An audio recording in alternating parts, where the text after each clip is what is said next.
This is Laura London, and you're listening to Speaking of Jung. Joining us today for episode 97, live from Los Angeles, the morning after last night's BTS concert, is Jungian analyst Dr. Melissa Werner. And I'm going to warn you now that we're both emotionally raw. Dr. Werner was at last night's concert, and I attended both the Saturday night and Sunday night shows in LA and watched last night's concert via live stream. Dr. Werner holds master's degrees in both early childhood education and community counseling, and a Ph.D. in child development from the University of Alabama. In 2018, she completed her training as a Jungian analyst, earning a diploma in analytical psychology from the Jung Institute Zürich. Her thesis, The Archetype of the Feral Child, the feral children of the drug epidemic, is currently being prepared for publication. She has been an early childhood consultant and early literacy expert across the United States and the Pacific Rim. She has taught at Native American reservations throughout the country and worked as an early childhood specialist, serving over 200 Head Start programs in 8 states. For 10 years, Dr. Werner was a professor of early childhood education and has lectured on play therapy in refugee communities at the United Nations Non-Governmental Organizations Committee on the Family. She continues to provide counseling to women and children and is an adult and child analyst. She is currently the only practicing analyst for adults and children in Alabama. Recently, she presented the paper Psychotherapeutic Interventions with Children and Adolescents, Contemporary Perspectives in the Practice of Child and Adolescent Jungian Analysis and Sandplay Therapy at the First International Conference on Children and Adolescent Jungian Analysis in Moscow. Her other presentations include Jung's Map of the Soul, Persona, Shadow, and Ego in the World of BTS, Coping with the Pandemic Through Fairy Tales, and The Archetype of the Feral Child, analytic work with children whose parents are addicts. She also works as a volunteer for the BTS Army Help Center. Please see our episode with their CEO, Carla Postma-Slabakorn, in episode Q18 to learn more about what they do. Today, Dr. Werner and I will be discussing the impact that BTS has had on us, both individually and collectively, as well as looking at it from a Jungian perspective. Please visit the website speakingofjung.com, where you will find links to everything discussed in this episode in the show notes. This interview is being recorded on Friday, December 3rd, 2021, through the magic of Zoom. Good morning, Dr. Werner. Good morning, Laura. I think I came back from the concert about 6 hours ago. Did you get any sleep? Not much. Not much. Yeah. Yeah. So tell us, if you would, how you got there. How did I just read your bio, and it's extraordinary, the amount of work you've done throughout your career. And you're also a Jungian analyst, which is not an easy thing to be or to become. So how did you get where you are today? Well, for me, becoming a Jungian analyst was a 10-year process. How did I get where I... Curiosity. Yeah. I think curiosity about what's going on with life. And actually, curiosity is probably what's led me now to BTS, to try to understand what's going on with BTS and their fan group, which I am now a big part of. So how did you first hear about BTS?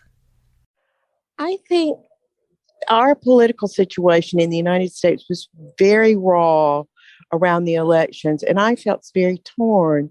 And all of a sudden I was hearing things about Map of the Soul, Murray Stein's book, which I knew very well, and about this music. And I started listening to the music because I personally at that time needed healing from what had been going on that felt so splitting in the United States. Mm-hmm. And it started healing me. I would listen to video, I would watch the YouTube videos, and I would cry. And I could not understand it. Why I'm a mother and a grandmother and have a very nice life. Why was I crying over videos of a Korean K-pop group? Mm-hmm. I even went back to my own analyst, who is still a very dear part of my life, and said, is something wrong with me? Am I missing something? Am I not addressing something?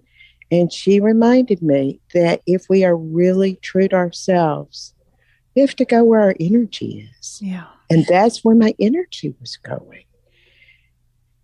And I am so grateful that it has started going there, because it's added such a rich dimension to my life. But as you know, because you were at these concerts right now, today, I am raw and on the verge of tears, just even thinking about talking about this, what I experienced last night, and had no idea that this is how this would be. Mm-hmm. I'd like to talk about briefly the process of us both separately getting to those concerts, because that was not an easy thing to do. For me, I'll share my experience, and then I would like to hear yours. Making the decision to go to the concerts was quite difficult because of the pandemic, and I live in Chicago. We've had mandatory lockdowns, and everybody's been through a lot, and I decided not to travel, and I haven't left Chicago in almost 2 years. The last time I had been on an airplane was in February of 2020, right before the pandemic started in March of 2020.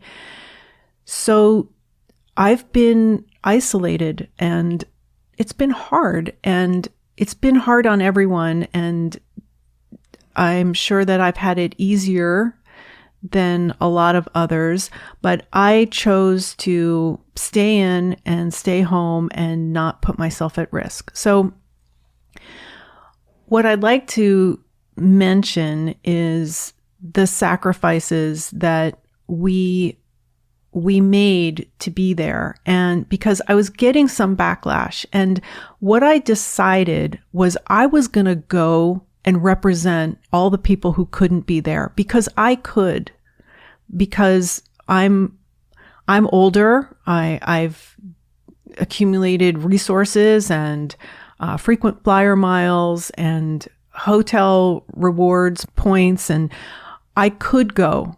So it was possible for me, but I wanted to represent all the Army who couldn't be there, who couldn't travel or couldn't afford it or didn't get a code for the tickets. And my heart was with them. It was on my mind the entire time, and I wanted to represent them and be there for them. I shouted their names. I took video of it and sent it to them, because I know what it's like to not be able to be somewhere where you desperately want to be. So I just kept taking the next step. I didn't know if it was possible for me to be there, but I kept taking the next step, and then the next, and then the next, to see if it would work. And it all came together. I mean, I felt like it wasn't up to me. It was up to them. It was up to the gods. Will the gods conspire or not? And they did. And so I felt privileged to be there. And so I wanted to do something to give back to all the people who couldn't. So what was your experience with deciding to attend? I mean, I live in Chicago. I had to fly to Los Angeles. I was in LA for 4 days. I had tickets to the first show, and then a series of events happened, and the person that I was with got tickets to the second show. So we went to the second show. So what was your experience with deciding to go and traveling during a pandemic?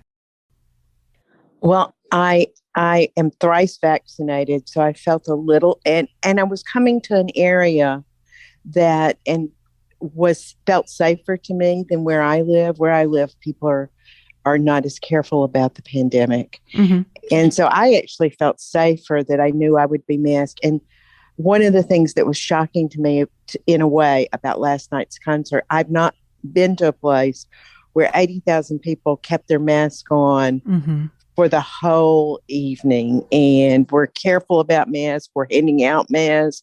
We're making sure everybody was taken care of.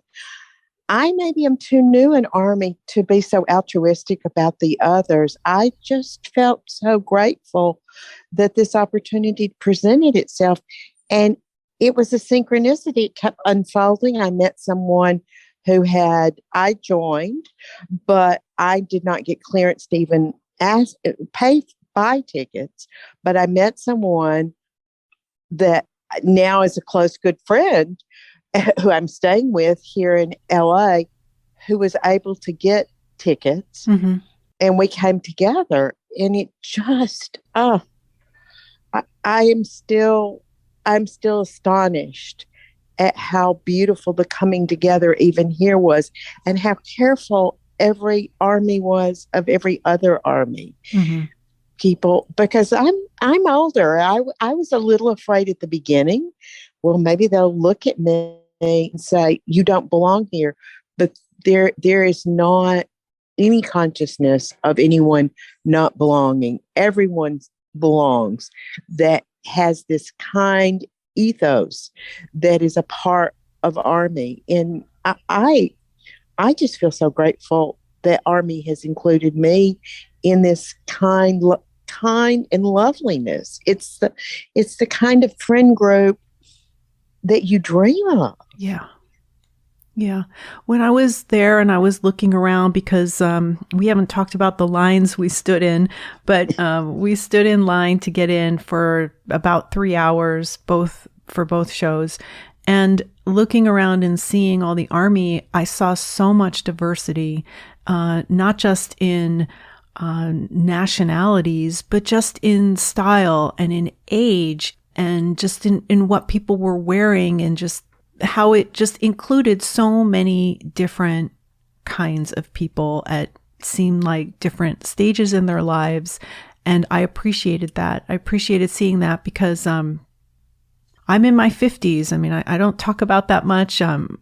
I felt like I fit right in, and we were all kind of taking care of each other when we were there. There was a very young girl sitting next to me on the second night who was there all by herself. She was very young, and I told her right away, "If you need anything, please ask me." And we were just looking out for each other. And when the concert was over, and that was another thing, I'm used to being in NFL stadiums to attend NFL games, and I had to check myself a few times, my behavior, because this was a completely different experience than being at an NFL football game. And when I was shouting the names of Army who couldn't be there and recording video, when I got home and I was watching the videos, I thought, oh no, did I disturb the people around me? Because during football games, people are having private conversations, and they're yelling all kinds of things, and they're swearing, and they're drinking, and there was none of that going on. And everybody was being quiet and would do the fan chants, but really not even sing. It was just well-behaved people. And I just want to say one more thing before I let you come in.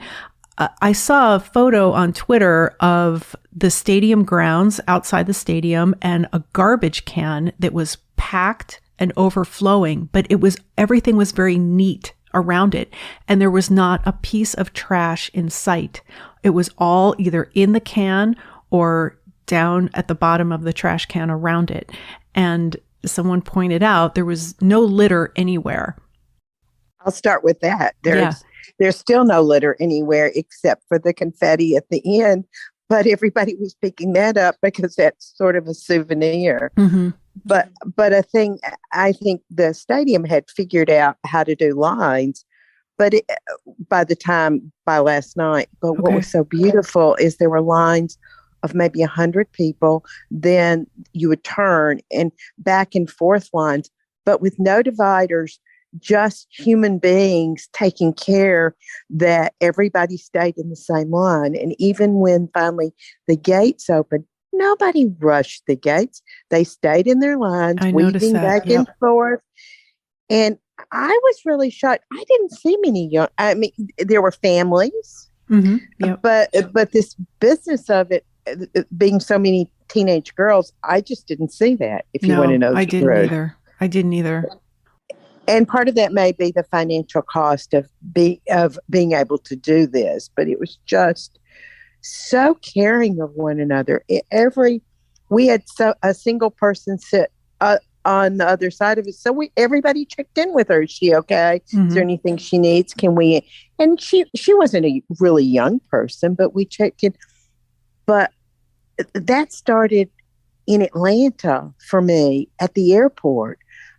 People had BTS regalia on, perhaps something, maybe a T-shirt or something, not anything obnoxious, but BTS regalia. And when you met that person, there was such kindness. Yes. You know, Von Franz talks in one of her books, Marie-Louise von Franz talks in one of her books about at a point in the individuation process, your tribes kind of constellates around you because the work itself, as you know, is you're very lonely. It's a lonely time when you're really doing your work. Then all of a sudden you find that there is this tribe of people that you feel connected to. That's what Army feels like to me, is this wonderful tribe of people that we ran into mothers with their daughters, their adult daughters yesterday at Santa Monica Pier, who wanted to talk to us about BTS because they had been the night before to the concert. It's just this incredibly kind tribe that gives me actually hope for the world. You had mentioned something to me in email. You said that when you were there, you woke up thinking about the Greek mysteries and wondered if these events are a renewal for us in the same vein. Well, if you think about those Greek mysteries where these groups of people went to, I forget the name of the town they went to, it's the Eleusinian mysteries, and became renewed. And that was through, we don't know exactly what the stories were because it was forbidden for them to be written down. This feels that way to me. I don't know what it felt like for the ancient Greeks, but I feel renewed and hopeful for the world. And in the midst of this horrible pandemic, I wasn't very hopeful that we would pull together. Right. And I feel that way from having been around both BTS and Army, but it's a synergy together. It's not, that's what I didn't understand before I went to the concert. It's the synergy between the two, it seems to me. Would you say a little bit more about that for people who are not familiar with the concept or the term? Well, each is absolutely necessary for the other. BTS is absolutely necessary. Army wouldn't have pulled together around something, but Army is absolutely necessary for BTS. And you could hear that in the men's words at the end of the concert. There seemed to be, and now we're going to probably both start crying, this genuine caring and love and concern for both the Army that were at the stadium, the Army like you that were listening, and even all the other Army in the world, the Army that contact the help center and ask for support and through the help center, it's a synergy together. We are in this together. I think for me, I guess Microcosmos, the song, sums it up. Every one of us in this world is so important. In some ways, we can think we're not very important at all, but it requires each of us shining with our own light. I'm sorry, I'm crying. Yeah. Yeah. Each of us shining with our own light is necessary for the universe. And we have to do our part to shine that light. And this experience with BTS and with Army reminds me of that every person's light is so important and so necessary for the world. And it leaves me speechless. When they started singing that song last night, I thought, this is the one I'm going to break down to, and I did, because it's sort of a call for all Army and even all of your followers to be reminded that we're all necessary for this act of creation that is ongoing. Yes, and they sang that last night on day 4, but they didn't sing that in the first 3 shows. They didn't sing Home nor Microcosmos, but they did last night, and then they ended it with My Universe, and Chris Martin from Coldplay, came out. That was a surprise. Yeah. That was such a shock. I think I was in shock watching that whole thing, and his joy. Yes. Of being with BTS and doing that was just so obvious that, and we are each other's universe. I mean, we are. As much as we're talking about the joy and the togetherness and the light and the happiness and the heartfelt connection that we have, there's also the other side. And on the first night, and I tweeted this, I was tweeting during the show just because I wanted to share these things, as I said, with the people who couldn't be there. And RM said there's so much pain and so much joy at the same time. And that is one of the main things that I love and appreciate about BTS, is that they recognize the other side. I was involved for many, many years with a group of people that never talked about, never acknowledged anything negative. They never, every time I'd ask how they were doing, great, fantastic, everything's wonderful. And they seemed to never suffer. They wouldn't acknowledge it. And so, of course, I had to carry the shadow for them, and that I had just had enough. But the fact that they talk about that, and also I'm not sure if you watched the V Live that they did. Well, they did several, but specifically the one after the first concert, V, Jimin, and Jungkook, the 3 of them did 3 V Lives. Did you watch that? I watched first. I didn't watch last night's because we couldn't get reception. We knew it was happening. The one that I was referring to with V, Jimin, and Jungkook, they talked about things that I was surprised to hear, but I shouldn't be surprised because they are so open with us. For instance, that Jimin said he gains weight easily. And V said that he can't get motivated to exercise, and he has a shot of whiskey before going to bed. And then Jungkook mentioned his eyesight is not as good, and that he can't seem to exert himself like he used to. He doesn't feel as spry. And these are all things that I could relate to, and I appreciate them sharing it with us because it's a great reminder that nobody has it easy. Yes, they have this huge success in the world. They're all multimillionaires now, biggest group in the world, but nobody has it easy. Nobody does, because the human condition isn't easy. I think in their closing words last night, you could hear that from each of them. They were surprised that the concerts filled up. They wondered if they were still necessary. Yeah. They're worried about the future, I think. But But also, as RM has said, if we can just decrease your pain from 100 to 99. Yeah. But the other thing is, and this is a plug for something that didn't happen last night. If anybody wants to understand how that shadow, that dark side, goes parallel with the light side, please watch Sugar's performance of shadow.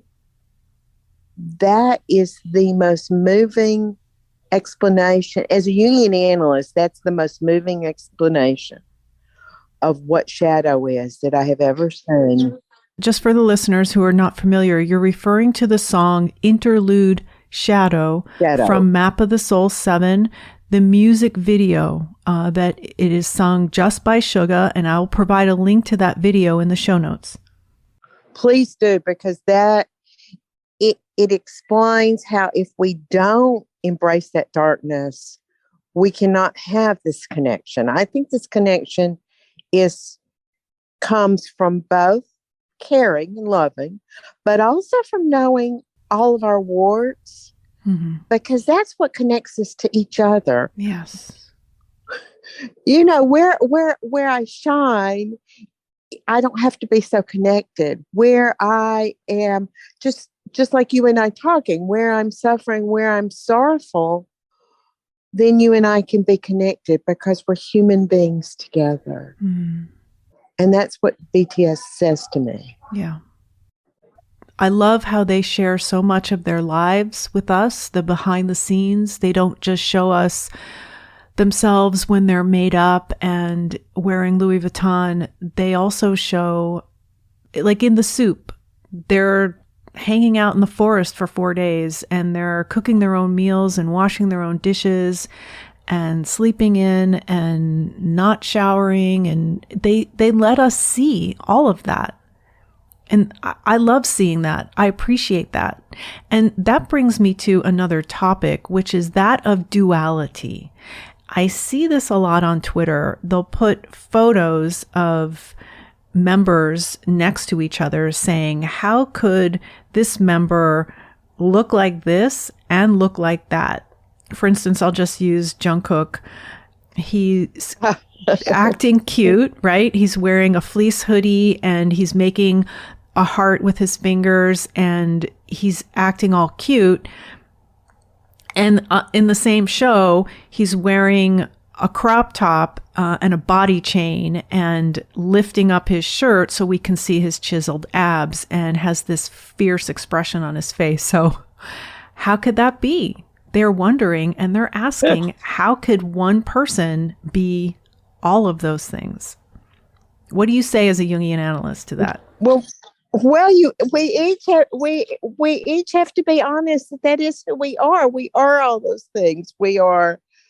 I'm talking to you as a Jungian analyst, but I'm not talking to you as a frazzled person that I also can be a harried person and even an unkind person. I mean, you're talking about the physicality of it, but it goes through every part of our lives that we have our personas, and hopefully those are fairly smooth, but then we have who we are with all our dark and light.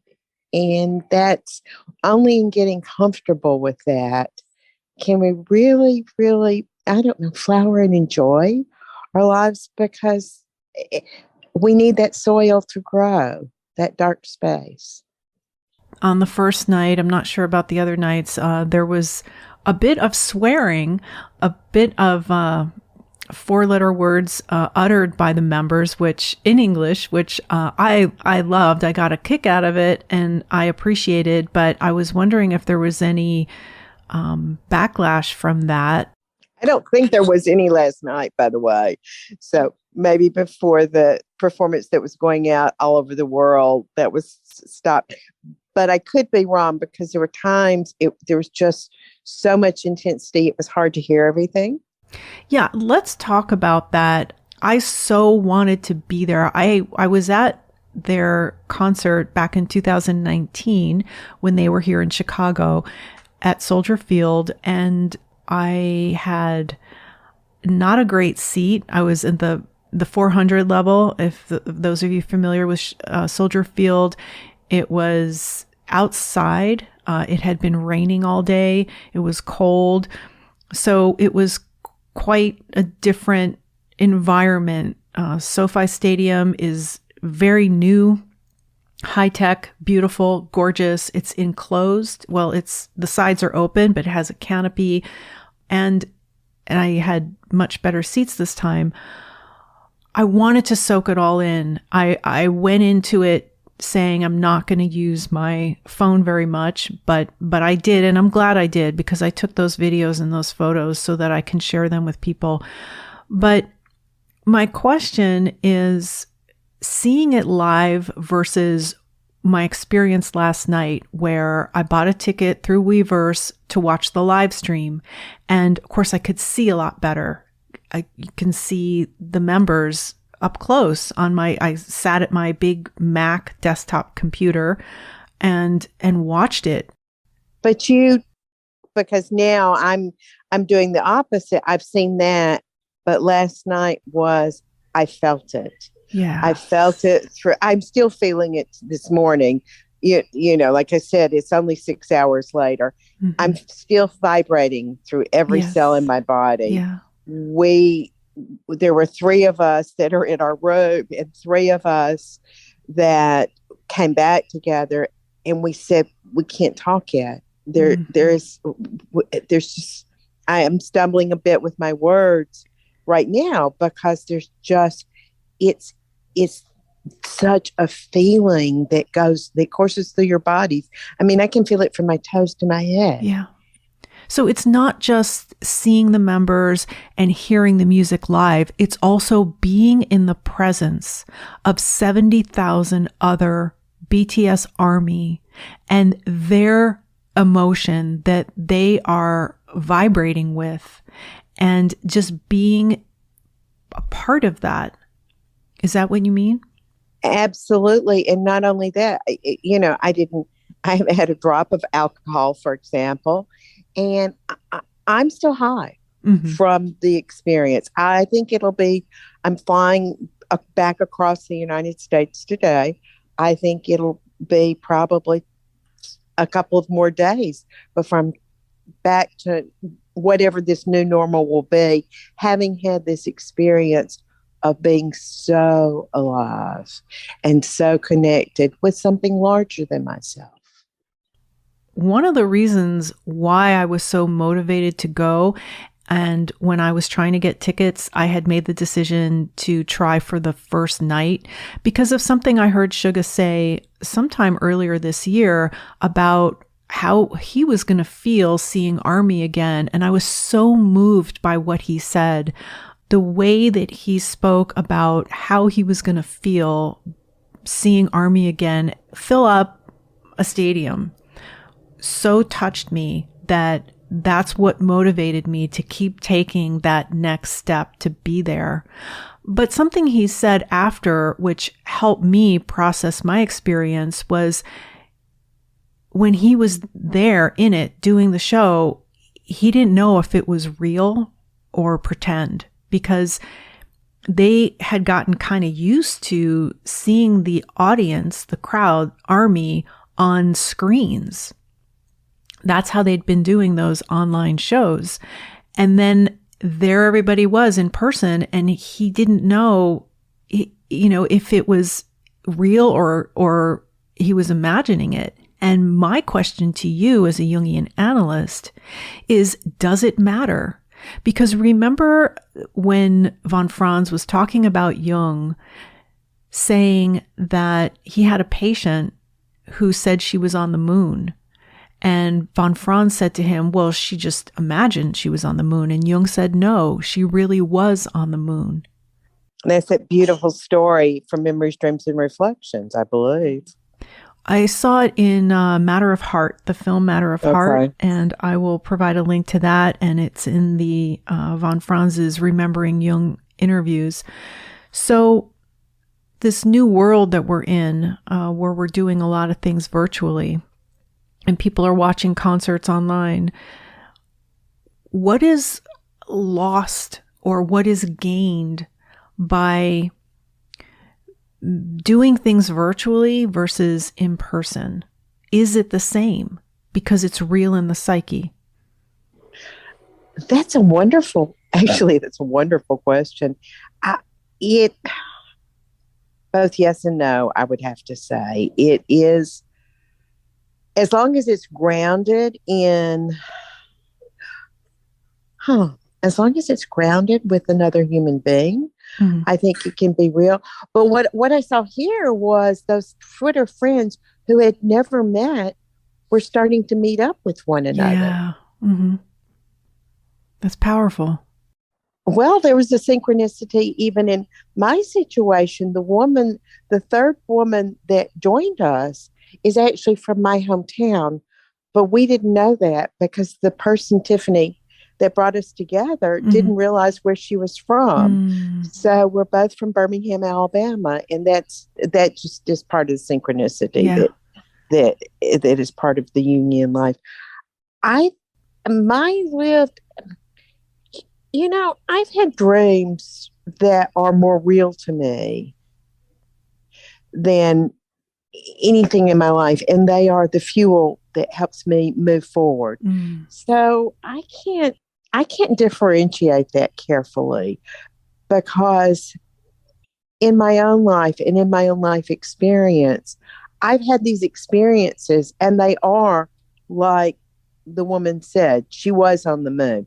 I'm not on the moon, but I've had real experiences that are part of my dream life, that have made life so much that I know I've experienced it. That's, it's not a dream and therefore not real. It is very much a real experience for me. So I just would like to tell Army, who might never have the opportunity to see BTS in person, your experience of them still is real. How you experience them on your phone, on your laptop, watching videos, watching Run BTS, you're still having a real experience. Oh, absolutely. Absolutely. Absolutely. And they need not doubt that. I have a question for you about Jung's concept of the numinous. While I was preparing for this episode, I'm also preparing for next week's episode with John and Nada O'Brien. And so I was reading through their book, and there's a quote here that I pulled out because I thought it applied to what we were going to be talking about today. John said, "The world is engaged in warfare of opposites. This takes many forms: east and west, left and right, truth and fact, rich and poor, black and white, men and women, nationalist and refugee, and individual and mass. The present zeitgeist is characterized by the appearance of conflict, which Jung argued is a consequence of loss of numinosity." To me, for me, BTS is numinous. And I think I had lost that. Nothing was numinous to me anymore. I've been around, I've got miles on me, and I was just kind of hanging out and not really touched by anything. And then I found them, and they awakened something in me, and I see them as numinous. I mean, we refer to some of the members as angels and ethereal. So does that ring true to you at all? Oh, absolutely. That's why when I had to move toward this numinous experience, because when I discovered them, I found it through my emotions, through my tears. I didn't know Army. I didn't know I just knew I was listening to these men again and again and I was sobbing. And the thing about aging is, because I am in the aging process, the thing about aging is you start solidifying. And something in me needed to be broken down to re-experience both the numinous and to remind myself, rather than just trying to push that in the shadow and think, oh, that's just nothing but some little thing, to remind myself that that is everything, because that's where life force is. And it gave me back something precious that's really hard to put into language. Well, maybe John did it beautifully in language. It is because it's a feeling. It's the feeling of awe, of mystery. Gets back to the Eleusinian mysteries of it's that renews me and renews my life. And I'm just so grateful for them, and grateful for all these army around me here today, last night, but also when I talked to them through the Army Help Center, that I'm grateful that they reach out because they feel connected. Would you tell us a little bit more, about the work you do with the BTS Army Help Center, in case some of the listeners might want to contact them? I'm not coming as a Jungian analyst. I am a volunteer, and it's crisis center. It's a place for people to talk, to vent, to express fears and concerns and doubts and worries. What I see in my own individual practice is there's a lot of trauma around this isolation that people have experienced. Mm-hmm. And that's, I think, one of the things that people can easily bring to the Army Help Center. And I guess what we do is we are anonymous volunteers. I mean, we certainly give a name for the Army person to talk to us with. We just are good listening ears. One of my favorite quotes by Ram Dass is, "We're all just walking each other home." And I feel like my work with Army Help Center is just helping some person walk a little bit, feel connected a little bit while they're walking home, whatever home is for them. And how do they contact the BTS Army Help Center? Do they do it through social media, through email? It's through Twitter. It's a Twitter-based. If you can just pull the link in the show notes, if you would just do the Army Help Center link, then people can find them there. I think it's in 17 languages. See, I'm just a volunteer there, so I'm not, Carla would know all these things and Tiffany would, but it's through, it's in 17 languages, and often you'll even find somebody asking, does anybody speak a language, say a specific language mm-hmm. in India? Mm-hmm. So it's multilingual, 24 hours a day, because we operate in so many time zones. Mm-hmm. And it just offers that helping ear, so to speak. And it's anonymous. Mm-hmm. And it's done through messaging? Through Twitter messaging, private messaging. Mm-hmm. I had a question from a longtime listener about the use of the Army bombs. That was another part of the concerts that was absolutely spectacular. It's also a light show. And you were talking about lights in the beginning of our talk today, but he's wondering, he's wondering if it has an effect on our psyche. It's so magical to be a part of it. I actually chose not to get an Army bomb because I thought that might be too much for me to manage. Yeah, I me just too. wanted direct experience. Mm-hmm. But to watch, especially the waves go around. But last night was a celebration also of Jen's birthday. And at some point, people put screens over their Army bombs to wish Jen a happy birthday.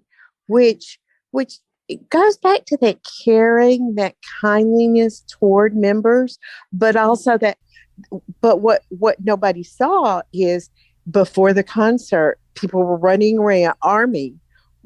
This is not an organized thing from management or something like that. Army were running around handing out screens and moon cutouts so that Army could participate in this. I got given so many little gifts just while we were waiting in line last night because Army wanted to share with one another. Beautiful fan art, so many precious things. But to be part of the waves of light was just wonderful. So moving. The effect on the psyche of the lights, are they symbolic? Well, light and stars are always symbolic. Our beautiful points of consciousness that are like stars in the sky, but also it's all those individuals together making up this bigger whole of everything. I'm sitting here and my hand is going around just like all the lights were going around. It's so immense for the psyche to take that in.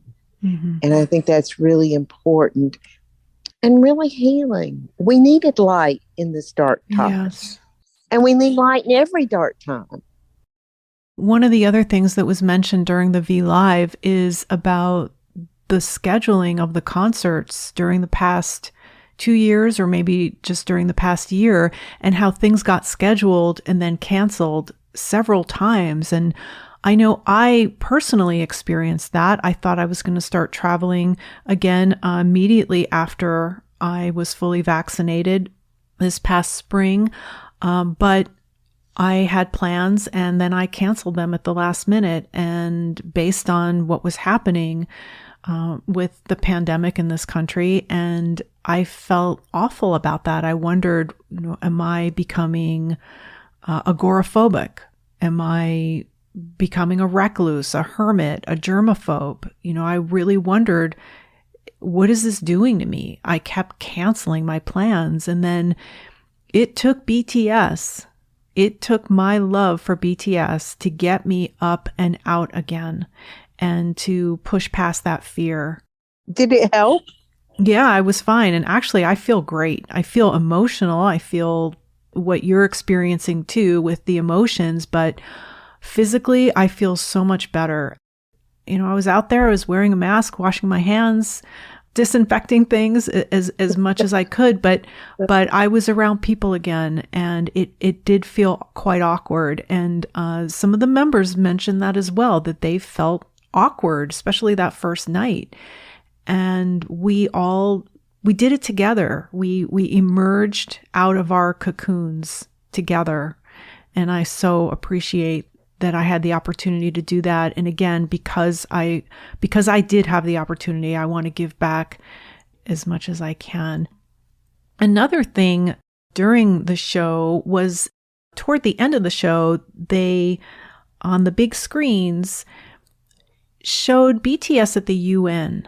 That video of them performing Permission to Dance, and part of their talk as well. And I just want to remind the listeners that episode 92 of this podcast is all about BTS's speech at the UN and their performance at the UN. Jungian analyst Dr. Murray Stein joined me. And I noticed, I was looking at the analytics earlier today on the website, I noticed that episode was not listened to very much. And I had said even on Twitter right after, I think that was the best one that Dr. Stein and I did on BTS. And unfortunately, it's the least listened to. We got emotional. Dr. Stein got emotional during that episode, talking about the joy of their performance, performing permission to dance outside in front of the UN. So I'm going to add a link to episode 92 in the show notes, and I would like to encourage everyone to have a listen to that. And that show reminds us, that broadcast, but also that talk reminds us of how BTS it operates in the world. I mean, yes, they're so wonderful to watch, but they also have such substance in their words, substance in their message, substance in their ability to. I before we do close, Laura, I think this is. I have too many men that come to my private analytic practice who are grieving and suffering because they feel so alone and so disconnected. And I think BTS offers us a model of, yes, you do have those sorrows, but what a beautiful connection to other men that is so much a part of what is needed in the masculine at this point in time. And I'm just so grateful to see this real caring for one another and caring for the rest of us, and not afraid to show those emotions, both positive and negative. That's a great point about men and how they interact with one another. And one of the things I appreciate about them is how loving they are toward one another on stage, off stage.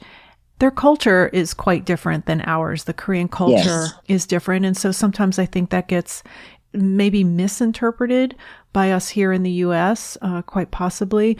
But it is wonderful to see their bond and how they interact. And I think that that's something that a lot of us wish that we all had with one another. It is so beautiful to see. Did you want to say any more about men? Because that is a huge topic. Men are so ashamed of what they perceive, what Aryan talks about so beautifully is his warts and faults, and men are so ashamed of that and so afraid to display it to other men. And I don't think they are, or they have shared with us the times that they are not. And it's so beautiful because what men do all too often is expect the women in their lives to carry that instead of, well, it's that beautiful song, Boy with Love, versus Boy in Love. Boy with love means I can carry that love out because I can carry the emotional weight of my relationships. And it is so painful. And there's so much rage and sorrow and sadness in the midst, so many of the men I see. And part of that is because there's something about bonding with other men that has not happened for them. And therefore, it impacts their relationship with women too. And we have to move beyond that. That's a huge, huge topic. And thank you so much for making that point. Before we wrap up, was there anything else you'd like to mention that we haven't covered? Well, we have covered it, but did we say the emotional intensity of the time of last night and still this morning and still vibrating through it? I will still be processing this experience for a long time. Yeah. And I am so grateful, so very grateful that I got to have it, and so grateful for getting to share a little bit of it with you. Well, thank you. And I would like to mention the village, the army that it takes to make what they do happen. The stylists, the wardrobe people, hair and makeup, the musicians, the songwriters, the producers, the managers, the creative team. What they do is stunningly beautiful. I know I say it all the time, but I'm always blown away And the VCRs that they showed, the videos that they make during the breaks, the costume changes, brilliant, absolutely brilliant. They should be given an award and a raise for the work that they do. So if any of you are listening, you have my gratitude and a huge round of applause, because I am so impressed by their creative team. Just wonderful.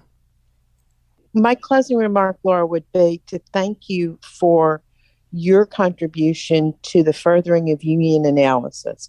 And the reason is I'm just starting to have analysands that come to me, and I say, which would be a very normal question in talking with someone who's familiar with Jung.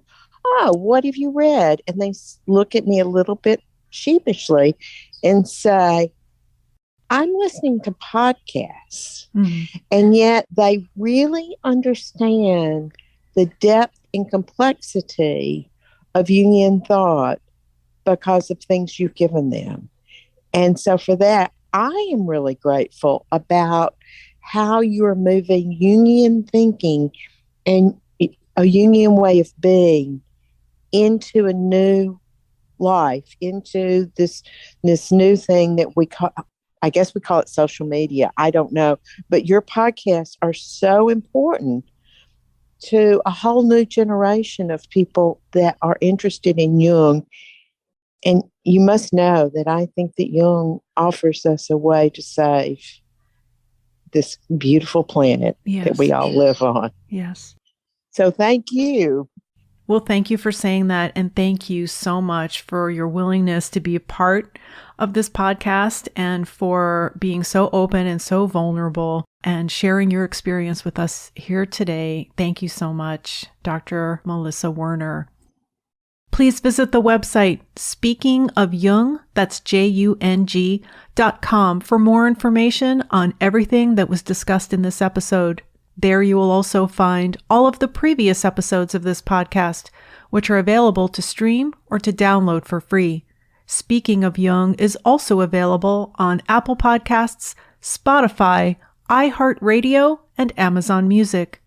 And it will be available later in the week on our YouTube channel, Jungian Laura. You can also listen to this episode on your Amazon Echo device, simply by saying, Alexa, play Speaking of Jung on Apple Podcasts. Just be sure to pronounce Jung with a hard J. Links to Amazon's new Echo devices can be found in the show notes. So with special thanks to Dr. Murray Stein, Dr. Stephen Buser and Jennifer Fitzgerald at Chiron Publications, Liz Jefferson, Tiffany Helton, and Carla Postma-Slabacorn, this is Laura London, and you've been listening to Speaking of Jung.